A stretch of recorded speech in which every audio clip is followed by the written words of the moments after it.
Bien-aimés dans le Seigneur, shalom. Je vous invite à bien vouloir lire la parole de Dieu avec moi dans l'Évangile selon Matthieu au chapitre 6.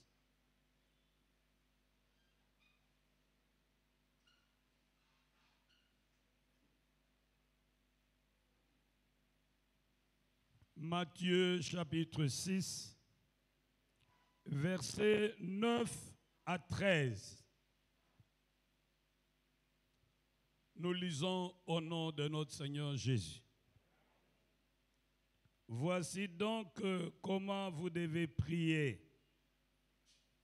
Notre Père qui es aux cieux, que ton nom soit sanctifié, que ton règne vienne, que ta volonté soit faite sur la terre comme au ciel.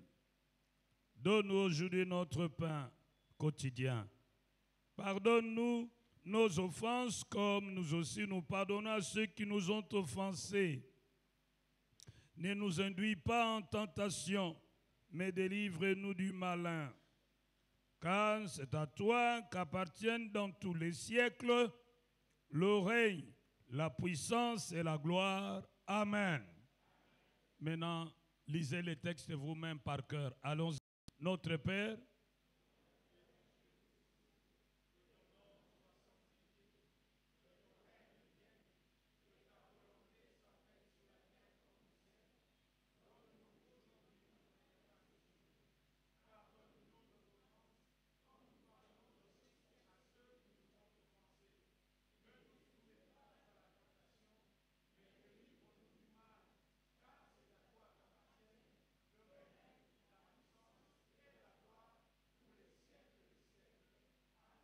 Amen.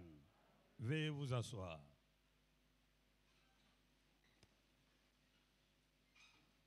Dieu est notre Père céleste. Dieu est notre Père céleste. Tel est le thème de ce jour. Prions. Notre Père et notre Dieu, nous te rendons grâce pour ce moment d'édification mutuelle que tu nous donnes. Viens et parle à chacun de nous. Dispose-nous à t'écouter comme écoutent les disciples. Au nom de Jésus-Christ de Nazareth, nous avons prié. Amen. Dieu est notre Père céleste. La paternité divine est propre au christianisme. De toutes les religions du monde, seule la foi chrétienne nous permet d'appeler Dieu notre Père.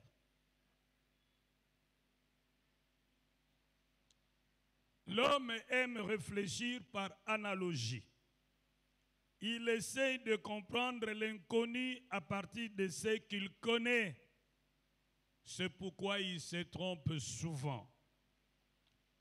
En rapport avec Dieu, l'homme est incapable de connaître Dieu si ce dernier ne se révèle à lui. La Bible dit, dans Matthieu chapitre 11, verset 27, et c'est Jésus qui parle.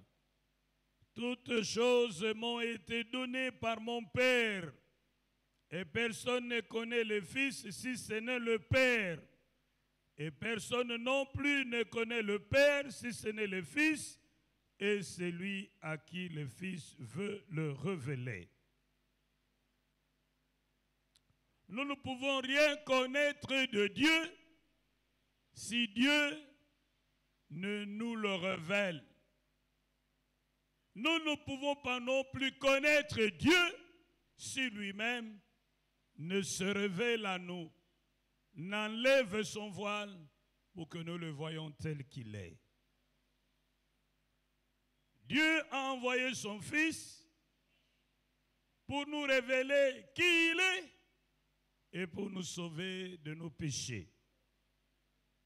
Bien-aimés, nous devons faire attention car on peut adorer Dieu sans le connaître.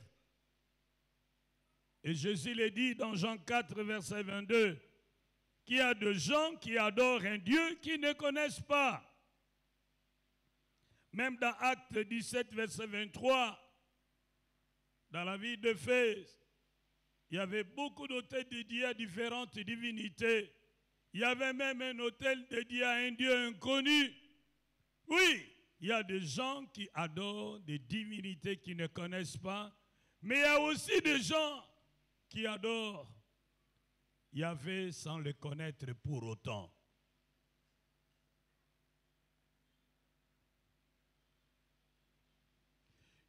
Dieu s'est révélé à nous dans sa parole. Et dans Jean 1, verset 14, nous apprenons que cette parole s'est faite chair. Elle a habité parmi nous, pleine de grâce et de vérité. Et nous avons contemplé sa gloire, une gloire comme la gloire du Fils unique venu du Père. C'est pourquoi Jésus dira à Thomas, celui qui m'a vu a vu le Père. Avant d'aller plus loin dans cette quête de connaître le véritable, le Dieu d'Abraham, d'Isaac et de Jacob, j'aimerais d'abord vous dire d'une manière brève ce que Dieu n'est pas.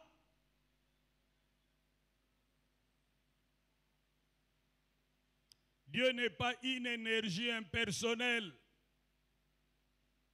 Dieu est une personne, mais pas physique, spirituelle.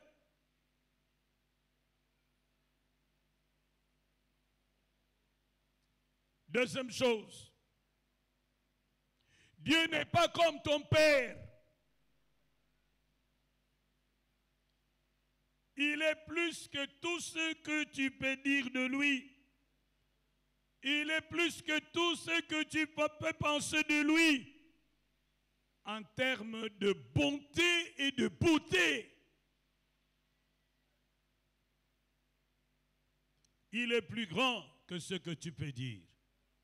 Il est plus bon que ce que tu peux t'imaginer. Dieu, c'est le tout autre. Oui, l'intelligence d'un être fini comme l'homme ne peut pas cerner tous les mystères qui entourent un Dieu infini. Il est insondable. Il est au-delà de toute description. Il est le tout autre. Beaucoup de gens imaginent Dieu comme un juge sévère, avec un fouet à la main, aux aguets de faute de ses sujets, de ses enfants. Non, Dieu n'est pas un juge sévère, avec un fouet à la main, aux aguets de nos fautes. Non. Même lorsque Dieu nous punit, c'est par amour qu'il le fait. Quatrième chose, Dieu n'est pas un irresponsable qui nous aurait créés et abandonnés à notre triste sort. Les philosophes parlent d'un être jeté là. Dieu n'est pas un irresponsable. Il y a aussi des gens qui ont été reniés par leur père. Il y a aussi des gens qui ont été abandonnés par leur père. Et chaque fois qu'on leur dit que Dieu est notre Père, l'image de leur Père irresponsable vient vite se juxtaposer sur celle de Dieu. Et ils ont de l'aversion envers Dieu. Ils ont de doutes envers Dieu.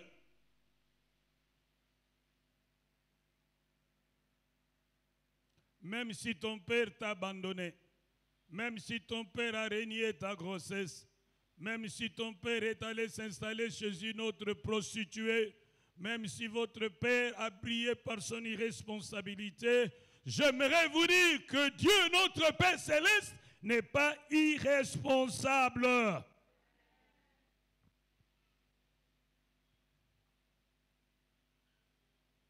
Tu te dis, Dieu m'a abandonné, Dieu m'a oublié. Depuis que je suis né, je n'ai jamais goûté à l'amour. Depuis que je suis né, je ne fais que souffrir. J'ai causé avec une femme. Et lorsqu'elle m'a parlé d'elle-même, j'avais les larmes dans les yeux, mais je devais me retenir. Son tableau était sombre, en tout cas pas beau à voir. Il est né d'une famille éclatée, séparé de son père à peine 3 ans. Et puis sa mère est morte dans des conditions tragiques. Elle a été récupérée par sa sœur, qui l'a élevée comme elle pouvait. Elle était maltraitée et n'avait jamais goûté à l'amour. Un jour, elle va tomber sur un homme, un soldat, qui va la violer.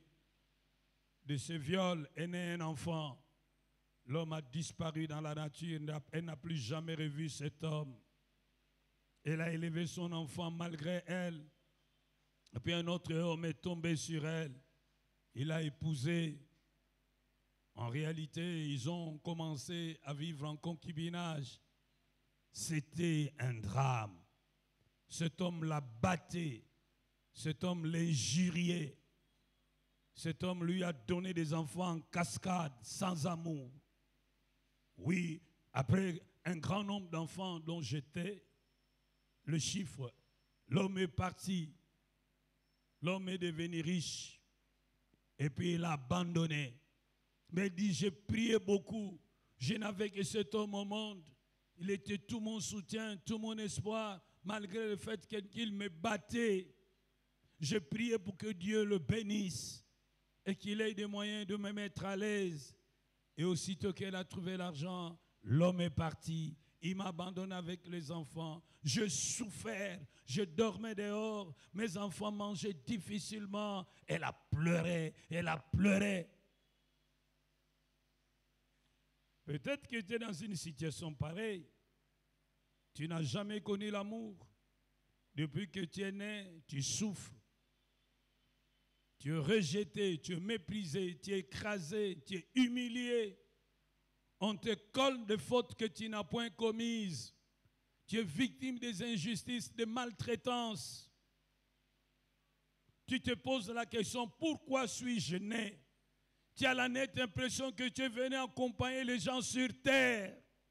Tout ce que tu fais échoue, rien ne te réussit.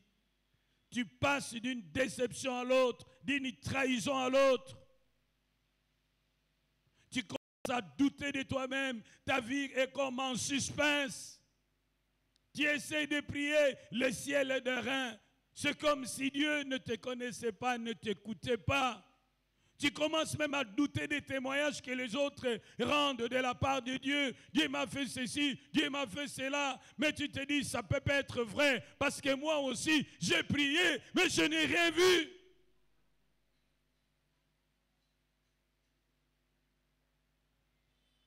Tu passes d'une maladie à l'autre. D'un échec à l'autre.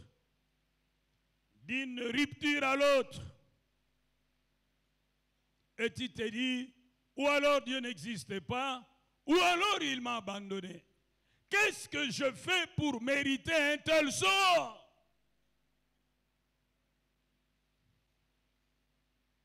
Mais j'aimerais te dire une chose. Si tu disais que l'Éternel t'a abandonné, si tu disais que l'Éternel t'a oublié, voici la réponse que Dieu te donne.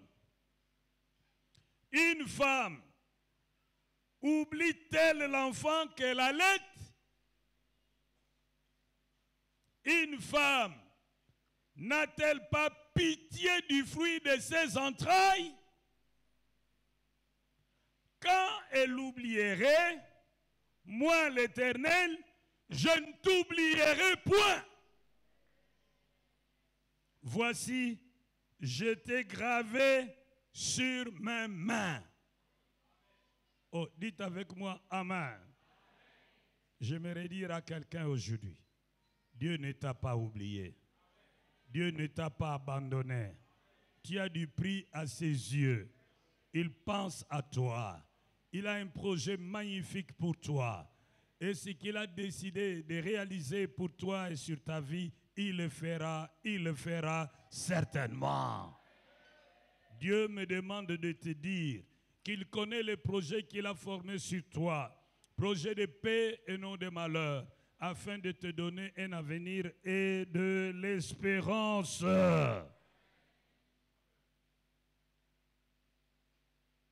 Beaucoup de gens pensent que Dieu est un vieux là, sévère et très dur. Non. Dieu, d'abord, il n'est pas vieux.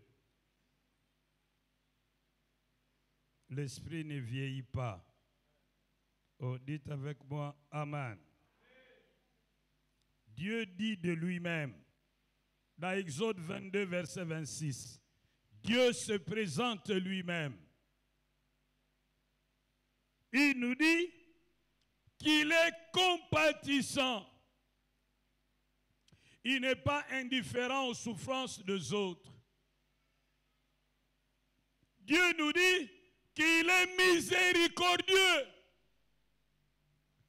Il est toujours prêt à comprendre et prêt à pardonner facilement. Dieu nous dit qu'il est riche en bonté. Ça nous fait du bien que de faire du bien aux autres. La bonté de Dieu est comme un puits sans fond. Lorsque tu descends dans ce puits, tu n'atteindras jamais son fond. L'amour de Dieu, il remplit tous les espaces. Même dans l'abîme, il nous atteint. Dieu dit qu'il est lent à la colère, il ne se fâche pas vite. Il sait te supporter même lorsque tu fais des choses qui le fâchent. Mais alors, qui est Dieu? Qu'est-ce que la Bible nous apprend de Dieu? La Bible nous dit que Dieu est amour et il nous aime. Dieu n'a pas l'amour, c'est lui l'amour. L'amour, c'est sa propriété ontologique. C'est le propre de son être. C'est son essence. L'amour en Dieu est essentiel. L'amour n'est pas accidentel. C'est sa propriété ontologique. Dieu est amour. Et il nous aime. Je vais vous donner 7 bonnes raisons, il y en a plusieurs, qui montrent que Dieu nous aime. Dieu nous aime, c'est pourquoi il nous a créés à son image et à sa ressemblance. Maintenant, je ne veux pas parler à un nous collectif. Je veux te parler à toi d'une manière singulière. Dis à ton voisin, aujourd'hui, Dieu me parle. Ces messages me concernent moi, pas toi. Dis-le lui.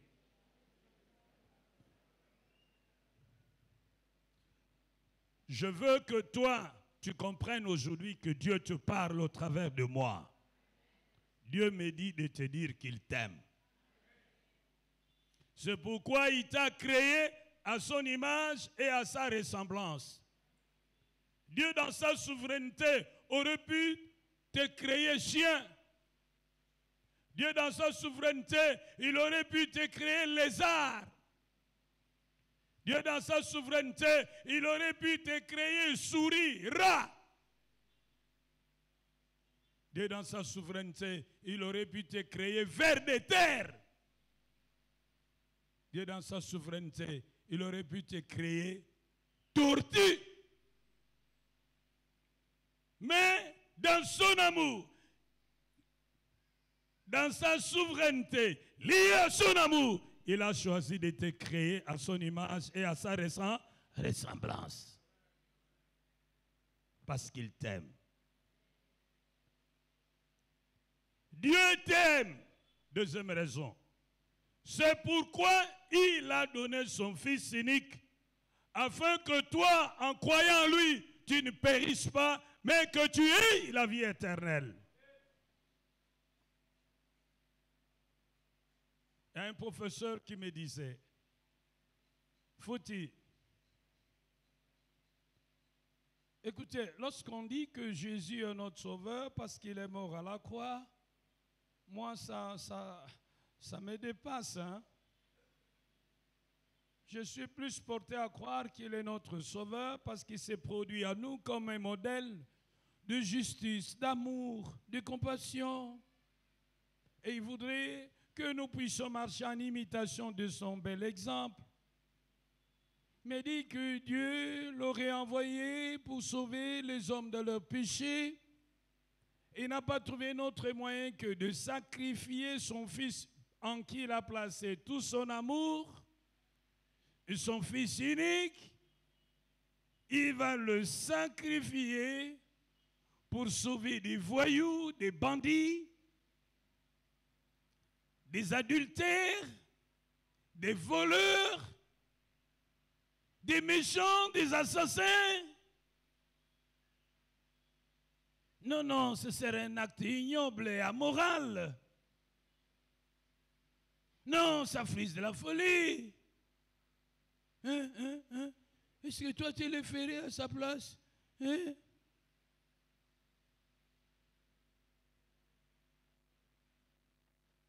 C'est pourquoi chez les Grecs, la croix de Jésus est une folie. Même chez les musulmans, ils ne peuvent pas comprendre que Dieu puisse tuer Issa sur une croix. Dis à ton ami, Dieu t'a aimé à la folie. Dis-lui ça. D'un amour insondable, d'un amour inexplicable, d'un amour qui dépasse tout entendement humain. Oui, il a donné son Fils. Pas aux saints, mais aux pécheurs que tu es. Pas aux hommes intègres, mais aux voyous que tu es. Pas aux hommes justes, mais à l'homme injuste que tu es. À la femme injuste que tu es. Pas aux hommes fidèles, mais à la femme infidèle que tu es. À l'homme infidèle que tu es. Pas aux gentils, mais à l'homme méchant que tu es. À la femme méchante que tu es. C'est à toi qu'il a donné son Fils. Je ne sais pourquoi dans sa grâce, Jésus m'entend aimer. Pourquoi par son sang il efface ma dette, mon péché. Mais je sais, c'est quand lui j'ai la vie, il m'a sauvé dans son amour, et gardé par sa main meurtrière, j'attends le de son retour, mais je sais, quand lui j'ai la vie, il m'a sauvé dans son amour, et gardé par sa main meurtrière, j'attends le de son retour.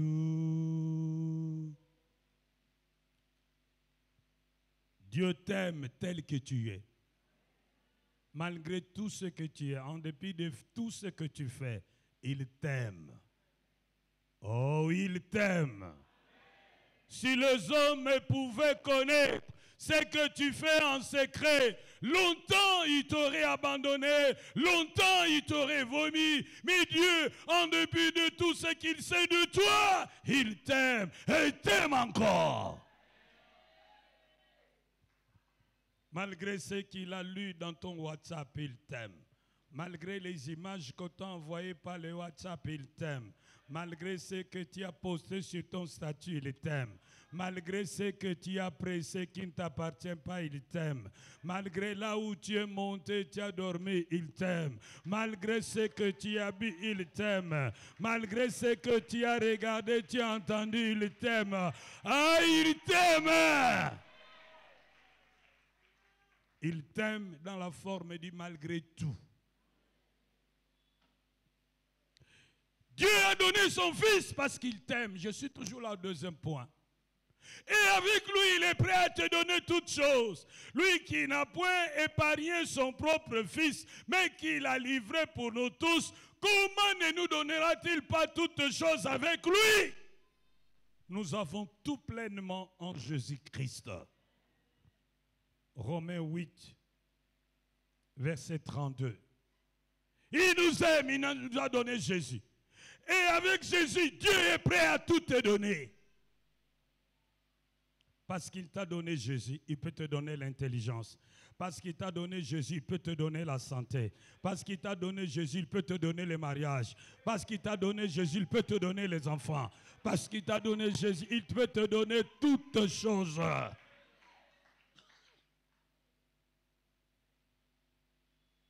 Il t'aime tellement qu'il veut que tu aies une vie abondante. Non seulement éternelle pour l'éternité, mais aussi abondante ici-bas sur cette terre. Et Jésus a dit, je suis venu afin que les brebis aient la vie et qu'elle ait en abondance. Il fait concourir toutes choses, les temps et les circonstances en ta faveur. Car nous savons du reste que tout concourt au bien de ceux qui aiment Dieu, de ceux qui sont appelés selon son dessein.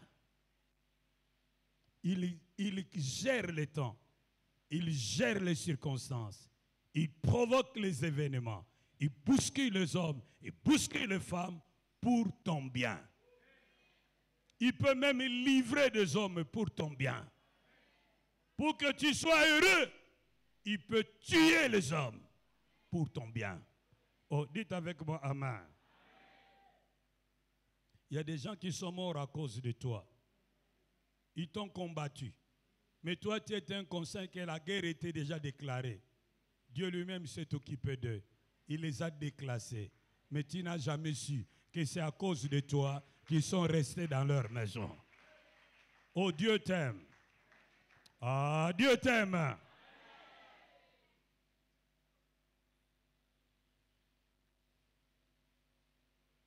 Il t'aime tel que tu es. Il t'aime sans condition. Et son amour pour toi est constant. Il ne connaît pas de variations. Tu n'as rien que tu puisses faire qui fera que l'amour de Dieu diminue pour toi. Il n'y a rien que tu puisses faire pour que l'amour de Dieu augmente pour toi. Son amour est constant.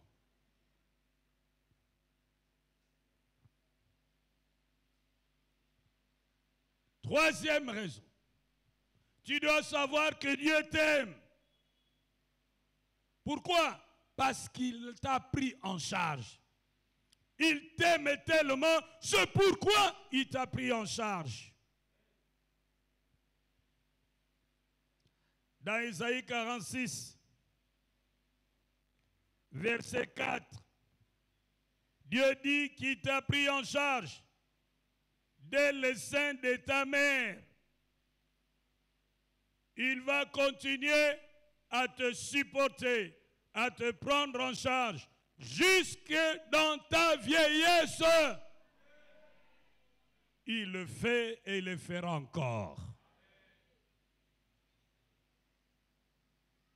Pendant que tu étais encore une masse informe dans le sein de ta mère, Dieu te connaissait et il t'avait déjà pris en charge.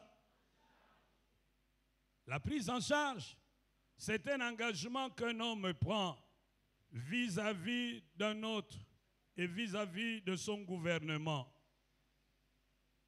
Si quelqu'un veut voyager en Europe, on va lui exiger l'invitation et une prise en charge. Celui qui te prend en charge va déclarer sur son honneur devant son gouvernement que j'invite cet homme à venir habiter chez moi, je le prends en charge. Je vais le loger, je vais le nourrir. Et si jamais il est tombé malade, il ne sera jamais un fardeau pour les gouvernements. Et voici de quoi je suis capable. Voici mon revenu. Voici ma maison. Qu'ils viennent, laissez-les venir. Il ne sera un fardeau pour personne que pour moi. C'est comme qui dirait qu'ils viennent, qu'il pleuve ou qu'il neige. Je suis là. Et c'est ce que Dieu dit. Dieu me dit de te dire de sa part qu'il t'a pris en charge depuis le sein de ta mère. Maintenant, il te prend encore en charge. Et quand il sera vieux, il te prendra en charge.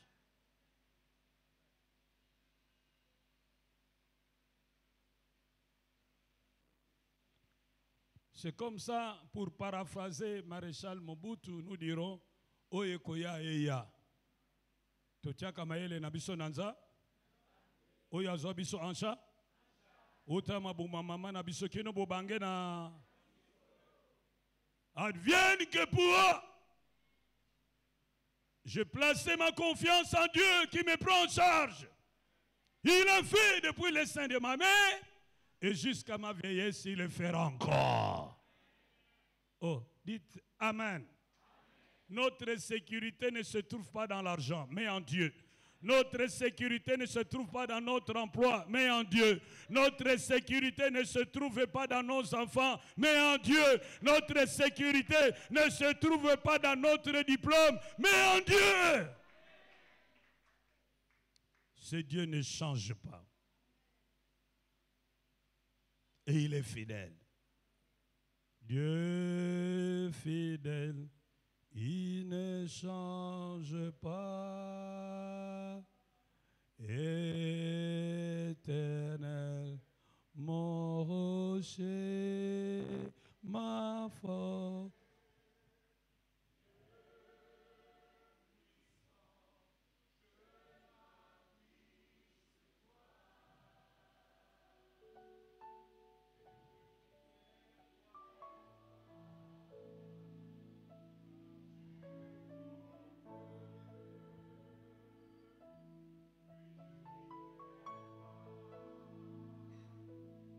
Besoin de toi, tu es mon roc, tu es mon roc. Celui qui a fait la promesse est fidèle. Il ne peut pas se dédire. Il est impossible qu'il mente. Même lorsque tu deviens fidèle, lui demeure fidèle parce qu'il ne peut se rire lui-même. Même dans la tempête, son amour est là. Alléluia. Me ramène au port. Tu es mon seul espoir, Seigneur. Nous disons Amen. Celui qui a fait la promesse est fidèle. À ça, celui qui a fait la promesse est fidèle. Il est impossible qu'il mente. Ce qu'il a promis, il le fera. Jusque dans ta vieillesse, il te soutiendra. Oh, dites avec moi, Amen. Oui, il t'aime, il t'a pris en charge. Ne compte pas sur tes enfants. Moi, je connais un papa qui avait son enfant, il a fait étudier au Moamba. Il a terminé la maternelle et le primaire. Il est entré à l'université. Il a payé ses études. C'était un garçon brillant. Il a obtenu une bourse. Il est allé en France. Il a terminé le master en polytechnique. Les Blancs l'ont retenu. Il se marie avec une Blanche. Il a oublié son père. Il ne lui envoie même pas une carte postale. Mais les gens qui viennent de là viennent dire à son père, mais moi, Nano, Avandisa Makambu, c'est un boss. Il a oublié. Ne compte pas sur tes enfants, filles ou garçons. Si tu as un enfant qui pense à toi, qui prend soin de toi, rends grâce à Dieu. Aide-les parce qu'il ne t'a pas demandé de les faire venir au monde. Mais n'en fais pas ta banque, ni ta caisse de sécurité sociale. Le risque est grand. Surtout pour ceux qui ont des garçons. Si ton garçon tombe entre les mains d'une mauvaise femme, c'est fini. Il devient l'oncle de sa belle famille. C'est pourquoi les Bakongos disent, si ta fille se marie à un riche, vous avez maintenant un oncle Parce que chez nous, le Bakongo, la pièce maîtresse, c'est l'oncle maternel. C'est sur lui que reposent tous les fardeaux. C'est comme ça chez les Bakongo. Alors ils disent, quoi dîner, quoi dit kazi. Je traduis gratuitement pour vous. Si vous avez une fille qui s'est mariée avec un homme qui a bifoué minabayes, vous êtes tranquille. Oh, dites avec moi amen.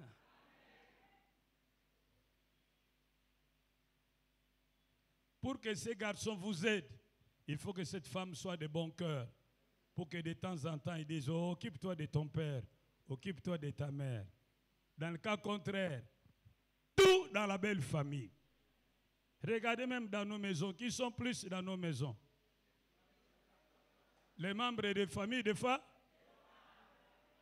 Vous voyez que les Bakongo raison, quoi dit kazi. Quand tu te maries avec un riche, vous avez un oncle. Ah, c'est comme ça. Donc le risque est partout. Mais là où il n'y a pas de risque, c'est en Dieu. Ah, c'est en Dieu. Et Dieu a dit qu'il nous a pris en charge. Depuis quand? Depuis les seins de nos mamans. Et jusqu'à quand? Jusqu'à notre vieillesse.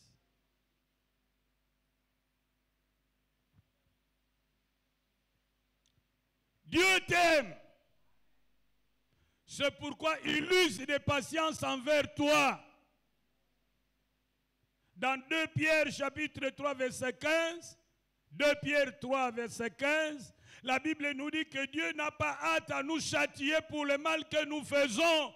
Il use de patience à notre égard, attendant notre repentance, ne voulant qu'aucun périsse, car Dieu ne prend pas plaisir à la mort du méchant.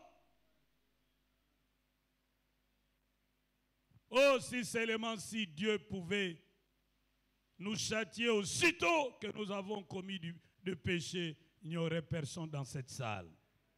Et le psalmiste se dit, oh Dieu, si tu gardais le souvenir des iniquités, qui subsisterait devant toi, mais le pardon se trouve auprès de toi afin qu'on te craigne.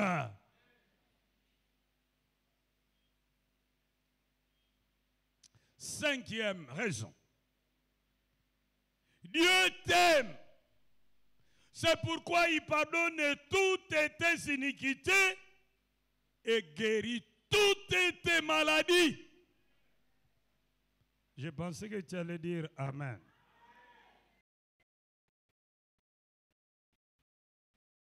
Prends ta Bible. Psaume 103. Mon âme, bénis l'Éternel et n'oublie aucun de ses bienfaits. Celui qui pardonne toutes tes iniquités et qui guérit toutes tes maladies. Celui qui délivre ta vie de la fosse, qui te couronne de bonté et de miséricorde. Celui qui rassasie de bien ta vieillesse et qui te fait rajeunir comme l'aigle. L'Éternel fait justice, il fait droit à tous les opprimés. Il a manifesté ses voies à Moïse et ses œuvres aux enfants d'Israël. L'Éternel est miséricordieux, compatissant, lent à la colère et riche en bonté. Il ne conteste pas sans cesse, il ne garde pas sa colère à toujours, et il ne nous traite pas selon nos péchés, il ne nous punit pas selon nos iniquités. Mais autant les cieux sont élevés au-dessus de la terre, autant sa bonté est grande pour ceux qui le craignent. Nous disons Amen.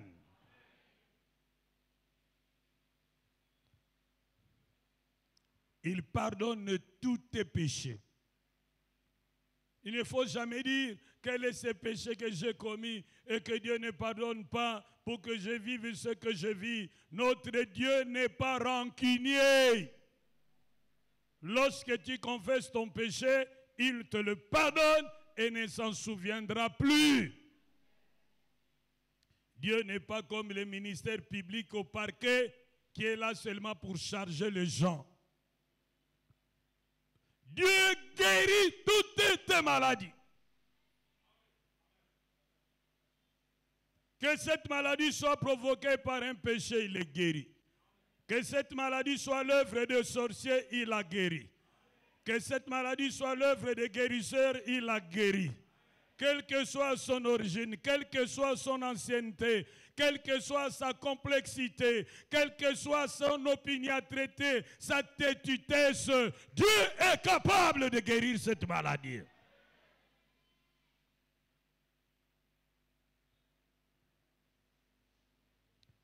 Dieu t'aime. C'est pourquoi il te fait en bonne santé. Ah, il te fait en bonne santé. 6e raison. Dieu t'aime, c'est pourquoi il te protège. Il te protège. Il ne sommeille, ni ne dort celui qui garde Israël. Dans Colossiens 3, verset 3, la Bible nous apprend que depuis le jour où nous sommes devenus enfants de Dieu, Dieu a pris notre vie. Il a caché en Christ. Il a mis ça dans le Fils unique en qui il a placé toute son affection. Il a pris notre vie. Il l'a introduit en Christ. Après l'avoir introduit en Christ, Christ lui-même est entré dans le Père. Ta vie est comme une tige d'allumettes. Et Jésus est comme la boîte d'allumettes. Le jour où tu as accepté Jésus-Christ comme Seigneur et Sauveur personnel, cette tige est entrée dans la boîte d'allumettes qu'on appelle Christ. Et puis la boîte d'allumettes, on l'a gardée dans un coffre-fort qu'on appelle Dieu. Pour t'avoir maintenant, on doit détruire le coffre-fort qu'on appelle Dieu. Ensuite, détruire la boîte d'allumettes qu'on appelle Jésus. Enfin, seulement on peut prendre ta vie. Quelle sécurité! Oh, dites avec moi, Amen. Dieu nous assure la sécurité. Dans le psaume 91, il dit que 1000 tombent à ta gauche, 10 000 à ta droite, tu ne seras pas atteint. Tu ne vas pas craindre les maladies qui frappent la nuit. Tu ne vas pas craindre la contagion qui frappe le jour. Dieu te protège. Et Jésus a dit, personne ne peut ravir la brebis qui est dans sa main.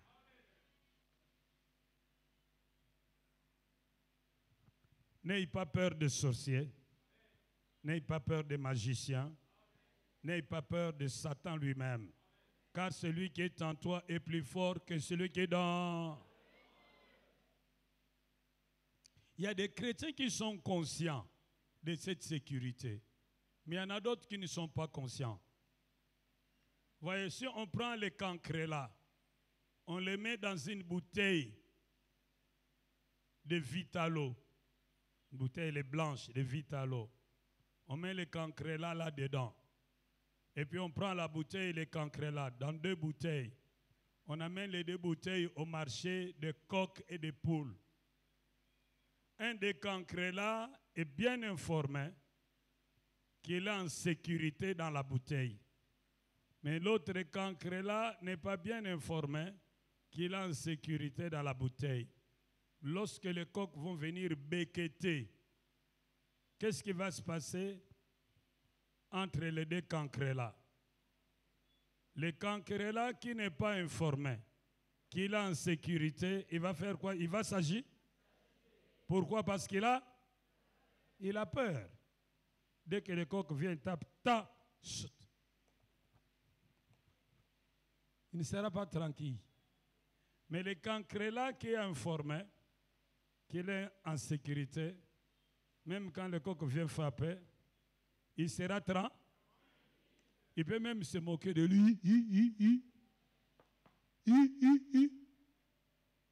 Ainsi en est-il des chrétiens.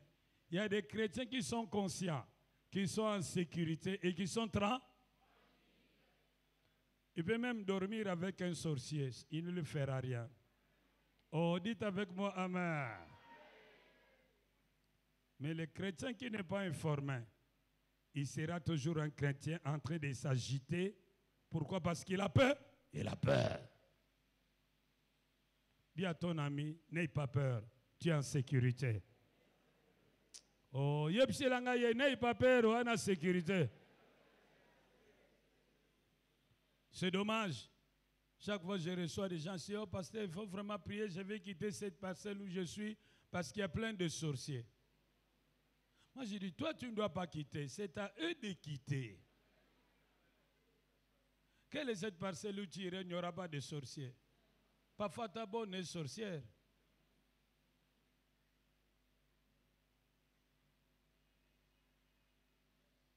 Oye koya.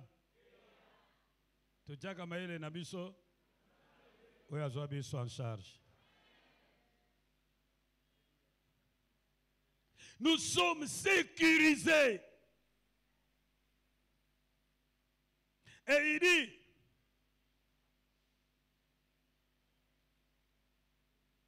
qu'il est tout puissant. Oh, dites avec moi, Amen. Septième et dernière raison. Il y en a plusieurs, mais je m'arrête à 7. Dieu t'aime. C'est pourquoi il te donne la victoire sur tous tes ennemis. Et il a fait de tes ennemis ton marchepied. Dans Romains 8, 37, la Bible dit, nous sommes plus que vainqueurs par celui qui nous a aimés.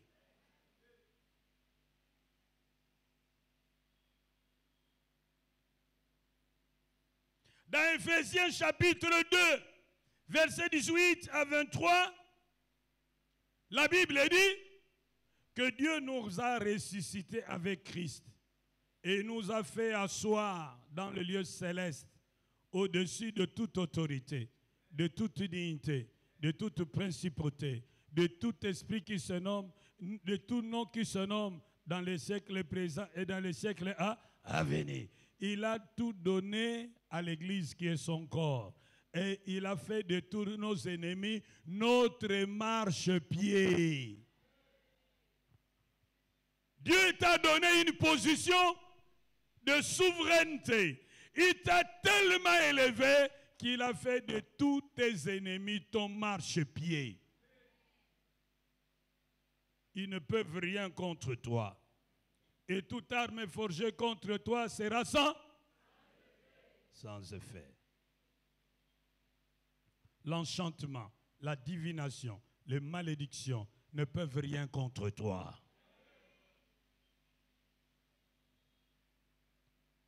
Alors, quelle réponse Dieu attend-il des hommes et femmes qui l'aiment de cette manière?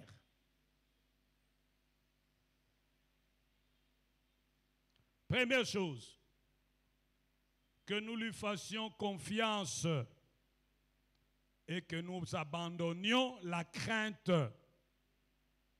Faisons-nous confiance et abandonnons la peur, la crainte, les murmures, les plaintes. Il faut abandonner ça.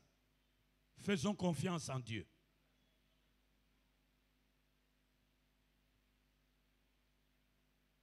Parce qu'il a dit dans Isaïe 41, verset 10, que même si nous traversons les eaux, il sera avec nous.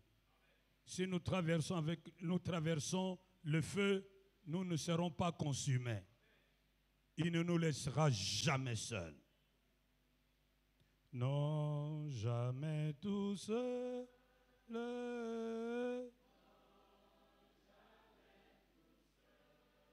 Oh Jésus.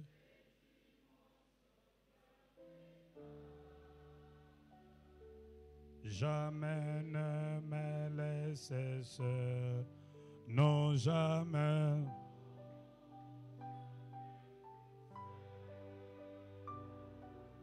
Non, jamais tout seul.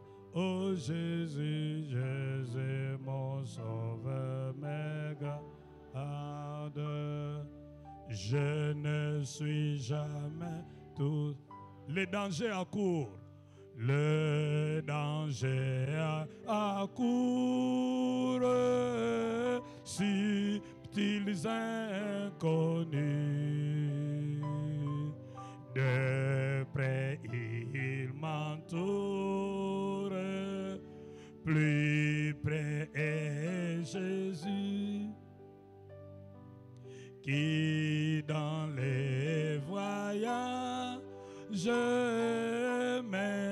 redis-moi.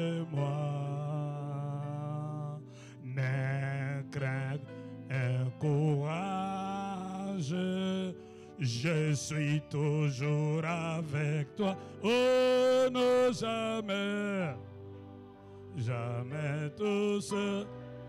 Oh non, jamais tout seul. Oh Jésus, Jésus, mon sauveur, mais je ne suis jamais, oh non, jamais, jamais tout seul. Non, jamais tout seul. Oh Jésus, Jésus, mon sauveur, mais garde. Je ne suis jamais tout seul. Ne crains rien. Dieu est avec toi, il t'aime. Ne panique pas, ne te plains pas, ne murmure pas, ne désespère pas. Attends les secours en silence. Deuxième chose qu'il attend de ceux qu'il aime.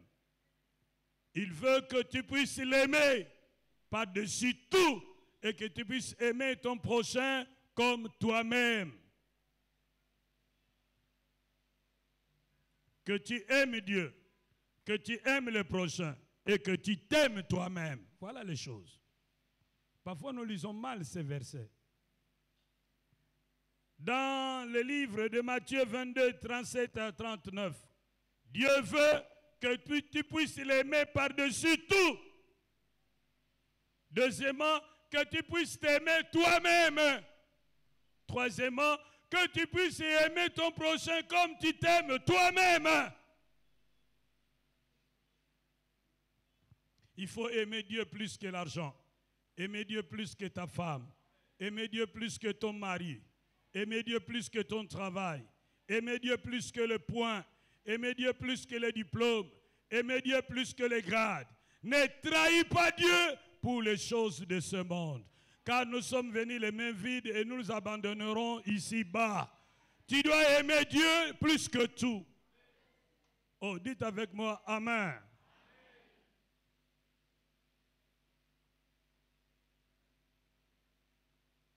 Je me rappelle d'une sœur avec qui on priait à la Gombe.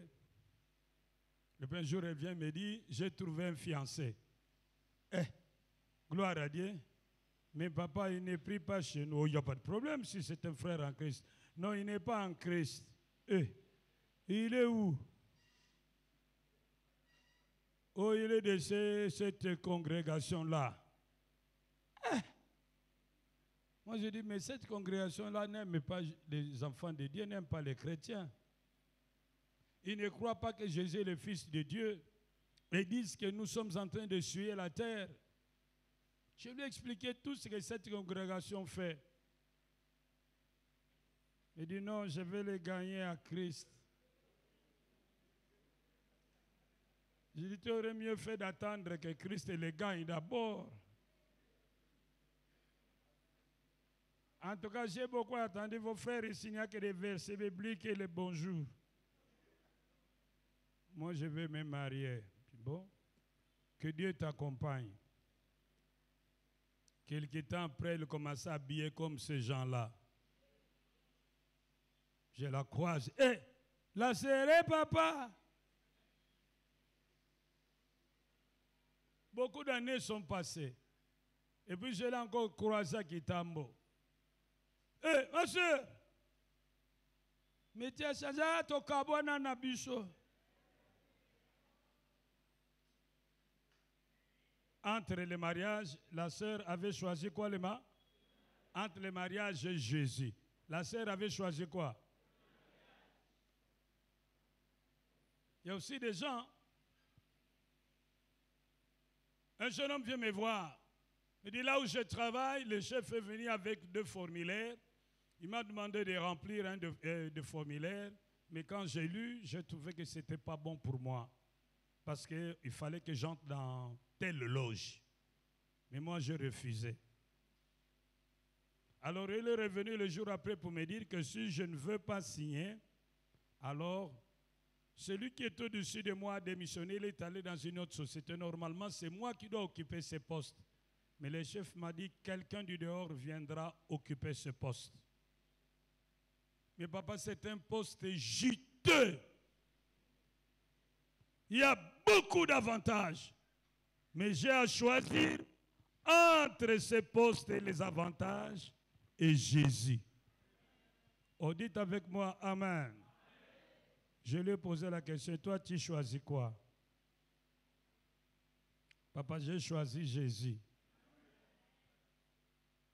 Et comme tu as choisi Jésus, que Jésus te donne la force de tenir ton engagement jusqu'au bout. Mais retiens, que ton oui soit oui, que ton non soit non. Si tu ajoutes quelque chose, ça sera pour ta perte. Le jour après, son chef est rentré. Il lui a dit, donne-moi le formulaire. Il a remis le formulaire. Il lui a dit, comment? Tu ne veux pas? Il dit, je ne veux pas. Écoute, peut-être que tu ne comprends pas. Si tu signes, tu auras le poste, tu auras tel avantage sur la table et tel avantage sous la table. Tu auras droit à un véhicule, tu auras droit à un logement, tu auras droit à un voyage pour le pays de ton choix chaque année avec pécule de vacances données par la société et d'autres avantages connexes. Maintenant que tu as compris, veux-tu maintenant signer? Dit non, je ne signe pas. Le chef lui dit, je te laisse le temps de réfléchir, je repasse les après-midi. Il passe l'après-midi, toujours non, dit chef, avec tout le respect que je te dois, toujours non. Il remet mes papiers. On lui a remis ses papiers. Le jour après, un chef lui a été parachuté, qui lui menait la vie dure. Si tu n'as pas déjà choisi d'aimer Dieu plus que toute autre chose, tu es un traître potentiel.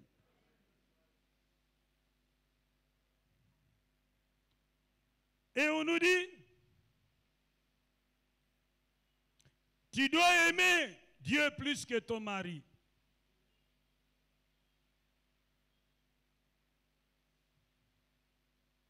Tu dois aimer Dieu plus que ta femme. Oh, nous disons bien Amen. Tu dois aimer Dieu plus que le diplôme, plus que les points, plus que la distinction. Autant reprendre l'année que de vendre ton corps pour le poing. Et puis, tu dois t'aimer toi-même. Il y a des gens qui ne s'aiment pas. Tu dois t'aimer toi-même. Celui qui s'aime prend soin de lui-même. Tu dois te laver chaque jour. Tu dois brosser les dents chaque jour. Tu dois manger chaque jour. Tu dois dormir à temps. Tu dois soigner ton environnement qui soit propre pour que tu ne tombes pas malade. Tu dois bien t'habiller. Si tu travailles déjà, tu as un petit salaire, tu dois vite te marier. Si toi, tu attends qu'on vienne te choisir, sois gentil. Ne sois pas orgueilleuse. Il y a certains hommes qui disent, oh, il y a ça, modèle langate. C'est une erreur. Soyez quand vous bongi ça y est. Comme il s'est marqué de poser nayo. Yeah.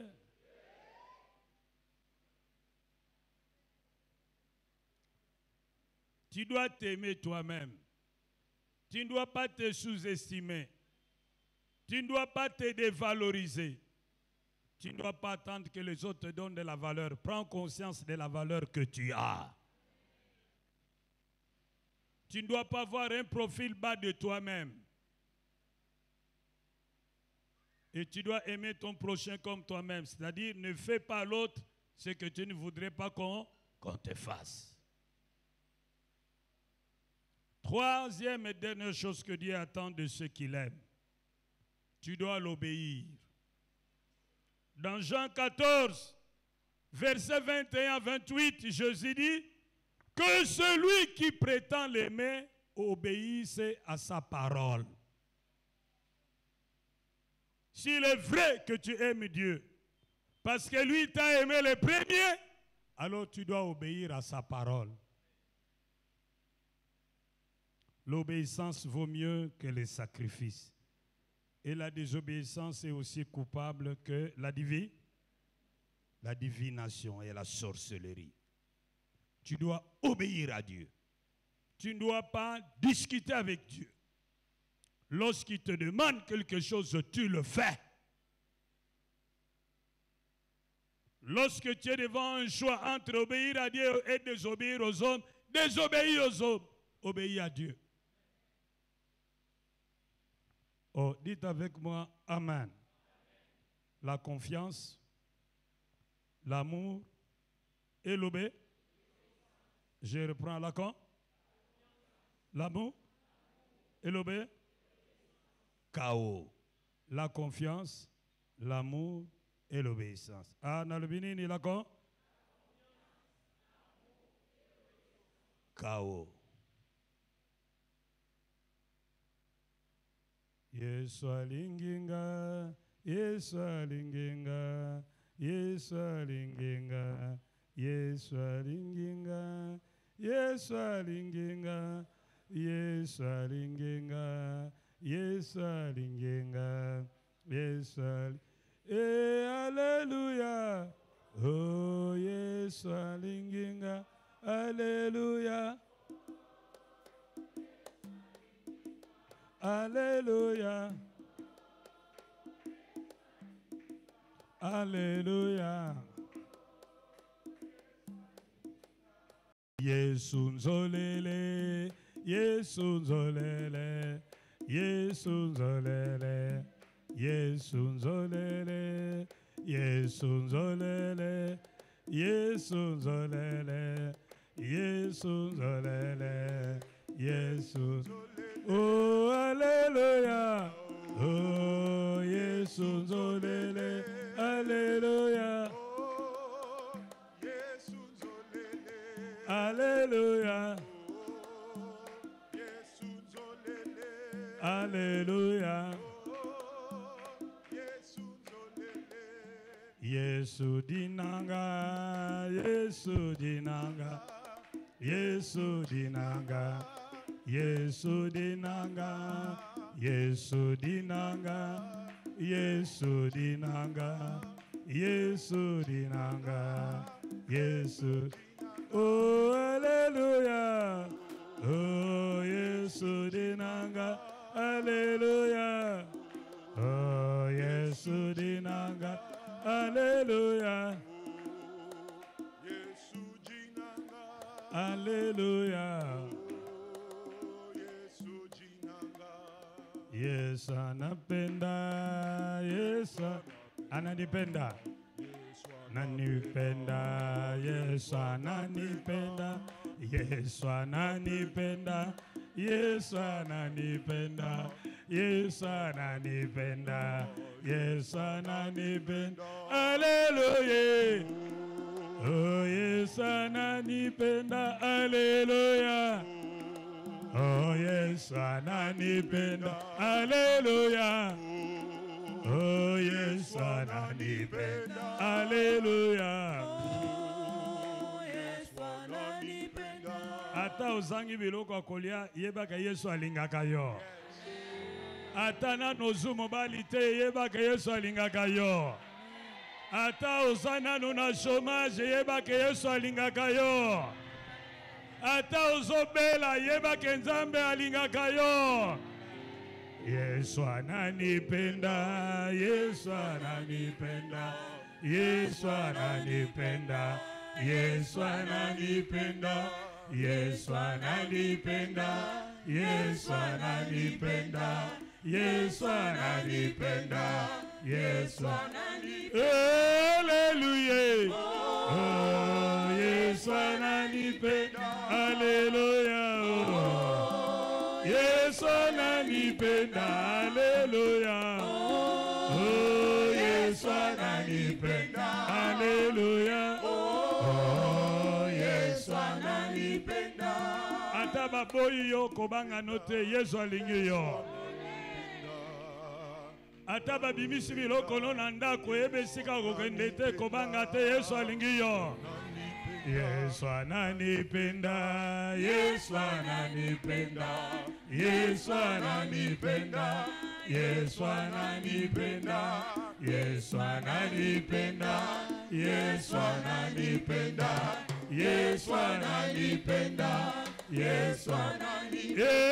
Hallelujah. Oh, Yesu ananipenda. Hallelujah. Oh, Yesu ananipenda. Hallelujah. Oh, Yesu ananipenda. Hallelujah. Oh, Yesu ananipenda. Hallelujah. Hey, Yesu ananipenda. Hallelujah. Oh, Yesu ananipenda. Hallelujah. Oh, Yesu ananipenda. Hallelujah. Oh, Yesu ananipenda. Fais-lui confiance, ne doute pas. Fais-lui confiance, n'aie pas peur. Fais-lui confiance, ne désespère pas. Parce qu'il t'aime. Aime-le par-dessus tout, parce qu'il t'aime. Oh, obéis-le en tout et en tout temps, parce qu'il t'aime. Amen, amen, amen. Est-ce que tu peux te lever? Et j'aimerais, en te mettant debout, que tu donnes des acclamations d'adoration parce que Dieu t'aime. Est-ce qu'on peut acclamer le Seigneur? Démontrer aussi notre amour. C'est bien de répondre à l'amour de Dieu aussi en applaudissant. Cet applaudissement veut dire oui, je t'apprécie pour ton amour. Merci Seigneur. Ça fait du bien de savoir que Dieu m'aime. C'est rafraîchissant. N'arrête pas, applaudis le Seigneur. Tu peux aussi adorer Dieu par tes acclamations. Tu peux aussi répondre à ce message en disant que tu aimes Dieu. Apprécie son amour, un amour sans fin, un amour qui ne connaît pas d'espace, un amour puissant. Dieu veut que tu ressortes de cette église en sachant qu'il t'aime. Alléluia. J'aimerais qu'on fasse quelque chose, que tout simplement, je ne te donne pas les mots, mais même pendant 1 minute, si tu veux toi-même dire à Dieu que tu l'aimes, incline ta tête et dis-lui aussi que tu l'aimes. Dieu déjà nous a dit qu'il nous aime. Et pourquoi tu ne peux pas lui dire à tes propres mots? À tes propres mots, ce n'est pas la longueur de l'adoration qui fait qu'elle soit profonde, c'est la vérité de l'adoration. Sois vrai et dis-lui que tu l'aimes. Vas-y, parle-lui, dis-lui. Dis-lui ce qui monte dans ton esprit. Pourquoi tu l'aimes? Pourquoi tu l'aimes? Nous avons reçu beaucoup d'informations ce midi. Nous avons reçu beaucoup d'informations ce matin. Alors réponds. Réponds à son amour en lui disant aussi, mais Seigneur, je t'aime. Dis à Dieu même, Seigneur, ne regarde pas ces faiblesses que j'ai de temps en temps. Ne regarde pas de temps en temps, Seigneur, mes fautes. En vérité, Seigneur, que mes fautes ne te trompent pas. Je t'aime. Alléluia. Alléluia. Dis à Dieu que tu l'aimes. La Bible dit, il ne nous traite pas selon nos iniquités. Waouh, alléluia. Est-ce que pendant ces 1 minute, tu peux lui dire que tu l'aimes? Tu es fidèle. Je sais que tu es fidèle. Okoti kangaite. Nayebi okozala nangai. Tikangai na umela.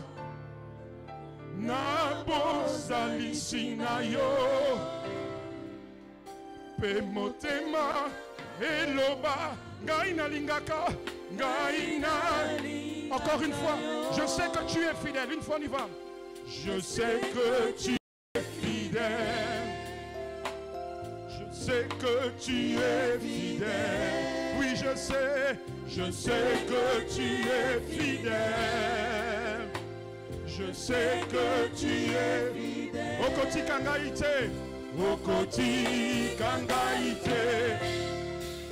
Nayebi okozala nanga. Okoti kangaite, encore une fois. Okoti kangaite.